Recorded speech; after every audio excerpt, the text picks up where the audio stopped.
اب چھوٹے چھوٹے بچے ہماری غلطیاں نکال رہے ہیں، یہ لفظ غلط بول دیا تو میں نے کہا سید ایک عرب نسل کا جو ہے اس کی غلطیاں پکڑتے ہو، 2-4 پشت اوپر جا کر سکھ نکل آئیں گے تیرے باپ دادا۔ ہمارے آباء و اجداد کو کلمہ بھی سادات نہیں پڑھایا تھا، لیکن وہ سادات فاحشہ عورتوں کے گانے سننے والے سادات نہیں تھے۔ نظر جنا دی کیمیا سونا کر دے وٹ، اللہ ذات کریں دی یہ کی سید کی جٹ، بیچتا ہے ہاشمی ناموس دین مصطفیٰ، خاک و خون میں مل رہا ہے ترکمان سخت کوش، یہ تانے مت دیا کریں، تانوں کی بنیاد پر امت نے بہت بڑا نقصان اٹھایا ہوا ہے۔ بیت المقدس جیسی عظیم امانت جو آج بھی عثمان خان کی اولاد کے سپرد ہوتی تو شاید نقشہ کچھ اور ہوتا، آج بھی اس کے لیے تڑپ رکھتے ہیں تو عثمانی رکھتے ہیں، ترک رکھتے ہیں۔ یہ کون سی خدمت ہے جو کرتا ہے یہاں پر؟ یہ خدمت یورپ ہے کہ اسلام کی خدمات؟ میں خانے کی بنیاد میں آیا ہے تسلسل، بیٹھے ہیں اسی فکر میں پیران خرابات، میں اصل کا سو مناتی، آبا میرے لاتیو مناتی، تو سید ہاشمی کی اولاد، میرے آبا برہمن زاد۔ لیکن شاہ صاحب اتنی بات ضرور ہے کہ دل با محبوب حجازی بند، اے پورے علی سے بو علی چند۔ اقبال کہتا تھا علی کی اولاد اس بو علی سینا کے فلسفے کو چھوڑ دو، تو شاہ صاحب اے پورے علی سے فرنگی مشن بند، اے پورے علی سے موسیقی بند، اے پورے علی سے رفظ خفی بند۔ شاہ صاحب علیک ان تتکلم وتحدث باللغة العربية، انا حاضر في اي مكان في اي وقت، وسيكون المكالمة والمذاكرة والكلام بيننا بهذه اللغة العربية۔ بسم الله الرحمن الرحيم، الحمد لله الذي كبر الأصاغر بموت الأكابر، والصلاة والسلام على سيد الأنبياء المعصومين وعلى آلہ واصحابہ المحفوظین۔ حضرات گرامی، قبلہ شاہ صاحب کی بارگاہ میں جب بھی ہم دلیل و برہان سے بات کرتے ہیں تو نہایت افسوس کے ساتھ یہ کہنا پڑتا ہے کہ بجائے اس کی کہ وہ دلیلوں کا جواب دیں، شاہ صاحب جہاں جاتے ہیں ہمیں گالیاں ضرور دیتے ہیں، عجیب و غریب باتیں کرتے رہتے ہیں۔ تو آج پھر ان کے سامنے ان کی گالیوں کا جواب صرف اور صرف دلیل و برہان سے ہی ہم دیں گے۔ شاہ صاحب نے مجھے مخاطب کرتے ہوئے یہ ارشاد فرمایا کہ تم کون ہوتے ہو ہماری غلطیاں نکالنے والے؟ ہندوؤں سکھوں کی اولاد ہو اور عربوں کی غلطیاں نکالتے ہو۔ یہ عجیب فلسفہ ہے کہ غلطی نکالی ہے تو ثابت کر دیں کہ یہ غلط ہے اور ہم فوراً تسلیم کر لیں گے۔ میں نے پہلے بھی کہا اور اللہ کی قسم کھا کر کہا کہ جس دن آپ دلیل سے ہمیں مطمئن کر دیں گے کہ یہ بات اس طرح ہے، اسی وقت ہم سب کچھ تسلیم کرتے ہوئے آپ کے سامنے سر تسلیم خم کر دیں گے اور اس موضوع کو ختم کر دیں گے۔ لیکن یہ کوئی طریقہ نہیں ہے کہ آپ گالیاں پر گالیاں دیں اور سمجھیں کہ اس طرح میں دلیل و برہان کو دبا دوں، اس طرح نہیں ہوگا۔ شاہ صاحب نے عجیب فلسفہ چھوڑا کہ ہماری غلطیاں ہو ہی نہیں سکتی، ہم ہاشمی ہیں، سادات ہیں، یقیناً سادات کا ہم بہت احترام کرتے ہیں اور ہمیں فیض ہی سادات کے گھرانے سے ہے۔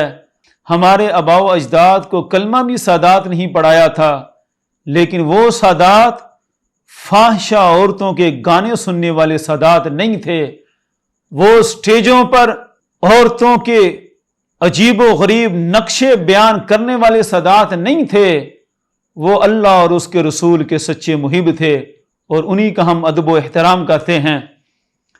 تو یہ جو بات شاہ صاحب بیان کرتے ہیں کہ ہندوؤں اور سکھوں کی اولاد ہو، یہ بھی میں اب انہی پر مسئلہ چھوڑوں گا کہ ایک صاحب ایمان پر اس کے آباء و اجداد کے کافر ہونے کا تانا دینا، اس کا شرعی حکم کیا ہے یہ بھی خود معلوم کر لیں۔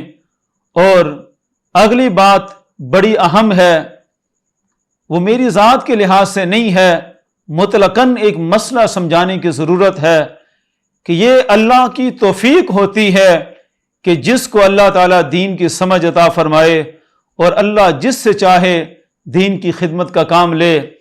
حضرت سلطان باہو سلطان العارفین رحمۃ اللہ تعالی علیہ، آپ کا بڑا مشہور واقعہ ہے کہ ایک دفعہ آپ نے ایک سید زادے کی مراد کو پورا کرنے کا ارادہ فرمایا تھا، تو اس کے دل میں گمان آیا کہ ایک جٹ ہم سیدوں کی مراد کو کیسے پورا کر سکتا ہے۔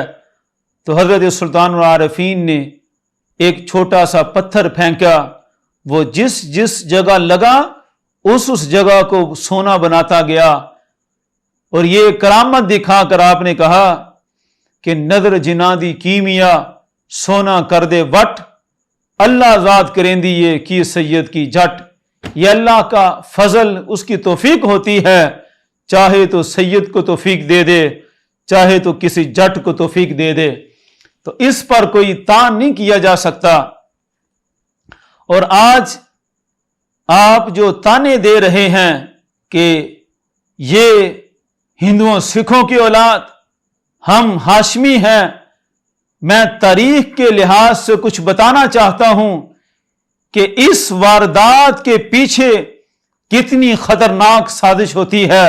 یہ تو اب سب پر آیا ہے کہ شاہ صاحب نے مسلک پر کتنا شدید حملہ کیا اور مسلک کی بنیادیں ہلانے کے لیے کتنا سنگین قدم اٹھایا، گھانوں کی جواز پیش کرتے ہوئے نوجوان نسل کو تباہ و برباد کرنے کے لیے کس حد تک چلے گئے۔ تو یہ ساری باتیں شاہ صاحب کے کھاتے میں ہیں کہ جو کچھ وہ کر رہے ہیں، اور ہم اللہ کی توفیق سے جہاں تک ممکن ہے یہ راستے روکنے کی کوشش کر رہے ہیں۔ مجھے آج وہ نقشہ یاد آتا ہے کہ جس وقت خلافت عثمانیہ ٹوٹ رہی تھی اور خلافت عثمانیہ کے آخری دور میں عربوں کے ہاں بغاوت اور عربوں کا نعرہ، یہ ایک شدید سلسلے چل چکے تھے، اس وقت بھی بغاوت کرنے والوں کے جو سرغنہ تھے ان میں ایک طبقہ ہاشمیوں کا بھی تھا۔ آج بڑے افسوس سے یہ تاریخ کا نازک باب کھولنا پڑ رہا ہے۔ علامہ اقبال نے اس نقشے کو پیش کیا تھا کہ بیچتا ہے ہاشمی ناموس دین مصطفیٰ، خاک و خون میں مل رہا ہے ترکمان سخت کوش۔ کہ آج اقبال اپنے دور کا نقشہ کھینچتا ہے کہ آج عالم یہ ہے کہ ہاشمی خون نبی پاک صلی اللہ علیہ وسلم کی دین کی عزت کا سوداگر بن چکا ہے، کہ خلافت عثمانیہ کے خلاف اردن کے اندر جو بغاوت برپا ہوئی تھی وہ خاندان ہاشمیہ کے سر تھی، اور آج بھی اردن کا جو سرکاری نام ہے وہ یہی ہے، المملکت الاردنیت الہاشمیہ، ہاشمی خاندان کی حکومت ہے۔ ان کا بھی نعرہ یہی تھا کہ یہ عثمانی کل مسلمان ہوئے، آباء و اجداد ان کے کافر تھے، یہ عثمان خان کی اولاد، اس کا کیا حق بنتا ہے کہ ہاشمیوں کے ہوتے ہوئے اسلام کے ٹھیکیدار بنے ہیں، ان کو ہٹایا جائے۔ اسلام کی ٹھیکیداری، اسلام کی ذمہ داری ہاشمی خود سنبھالیں گے۔ اور پھر ہاشمیوں نے کیسے سنبھالی؟ عثمان خان کی اولاد ہر دور کے غداروں سے لڑتی رہی۔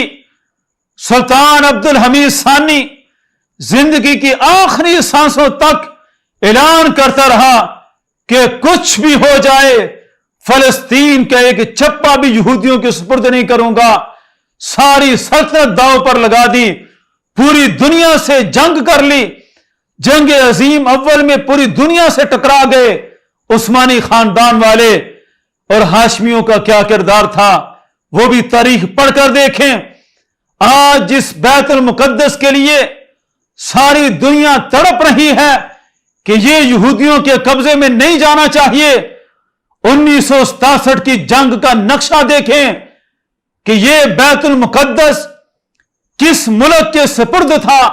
خلافت عثمانیہ کے بعد، خلافت عثمانیہ کے بعد عثمان خان کی اولاد کو کافروں کی اولاد کے تانے دینے والے ہاشمیوں نے بغاوتیں برپا کر کے جس وقت یہ بیت المقدس